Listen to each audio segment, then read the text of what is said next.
যদি কেউ দোয়ার হক আদায় করে দোয়া করতে পারে, দোয়া কবুলের জায়গাগুলোতে দোয়া করতে পারে, যথাযথভাবে দোয়া করতে পারে, দোয়ার শর্ত পূরণ করে দোয়া করতে পারে, কায়মন বাক্যে দোয়া করতে পারে, চোখের পানি ফেলে দোয়া করতে পারে, দোয়া এত বড় অস্ত্র, দোয়া এত বড় মাধ্যম, দোয়া এত বড় একটা উপায় যে এটা দিয়ে আল্লাহর লিখন, আল্লাহর তাকদীর, এটা আল্লাহর কাছ থেকে পরিবর্তন করিয়ে আনা যায় এই দোয়ার মাধ্যমে।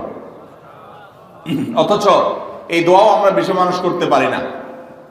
আমরা হুজুরদের দিকে চায় থাকি যে হুজুরদের সাথে আমরা শুধু আমিন আমিন বলবো, নিজেরা আল্লাহর কাছে দোয়া করবো এটা আমরা জানি না। অথচ আল্লাহ বলেছেন উদউনি আস্তাজিব লাকুম, তোমরা আমার কাছে দোয়া করো, আমি তোমাদের দোয়া কবুল করব। অতএব ভাইরা আমার, আমরা আল্লাহ রাব্বুল আলামিনের কাছে আমাদের ভাগ্যে যেন ভালো কিছু লেখা হয়, সেজন্য আল্লাহর কাছে বেশি বেশি করে দোয়া করব।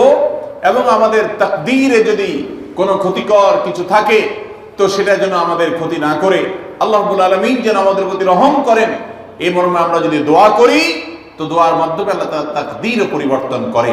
অবশ্য তাকদীরের মধ্যে দুইটা প্রকার আছে, একটা তাকদীরে মুবরাম আর একটা তাকদীরে গায়রে মুবরাম। তাকদীরে গায়রে মুবরাম যেটা, সেটা তাকদীর দোয়ার মাধ্যমে ফয়সালা আল্লাহ পরিবর্তন করেন।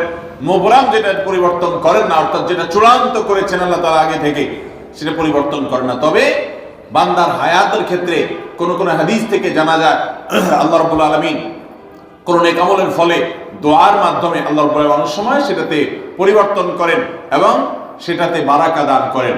অতএব আমাদেরকে তাকদীর, ভাগ্য যেন সুপ্রসন্ন হয়, আমাদের নসিব যেন ভালো হয়, আল্লাহ যেন ভালো কিছু দান করেন, সেজন্য শবে বরাতে রাত ভরে ইবাদত বন্দিগি এই জন্য নয়, বরং আমাদের ভাগ্যে ভালো কিছু হওয়ার জন্য বছর জুড়ে আমাদেরকে নেক আমল করতে হবে।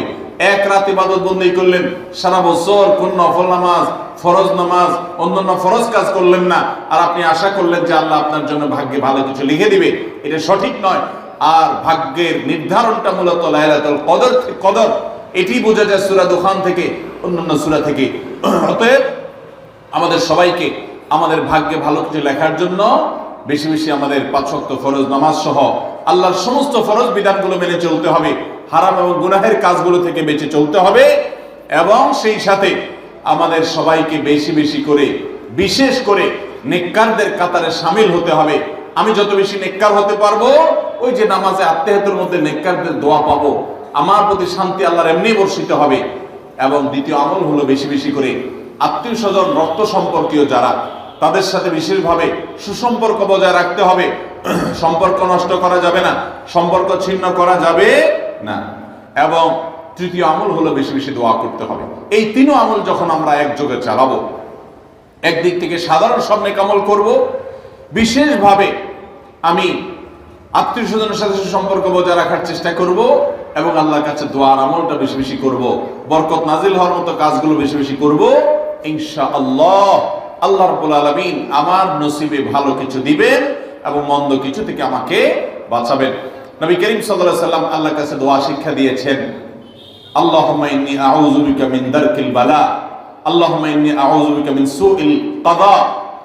আল্লাহ, আপনার কাছে আমার ভাগ্যের ক্ষতি থেকে আমি আপনার কাছে পানা চাই। অর্থাৎ আমার তাকদীরে, কাজার মধ্যে যদি কোনো ক্ষতিকর কিছু আপনি লিখে থাকেন, তাহলে সেই সুউল কাজা, এটা থেকে আমি আপনার কাছে পানা চাই।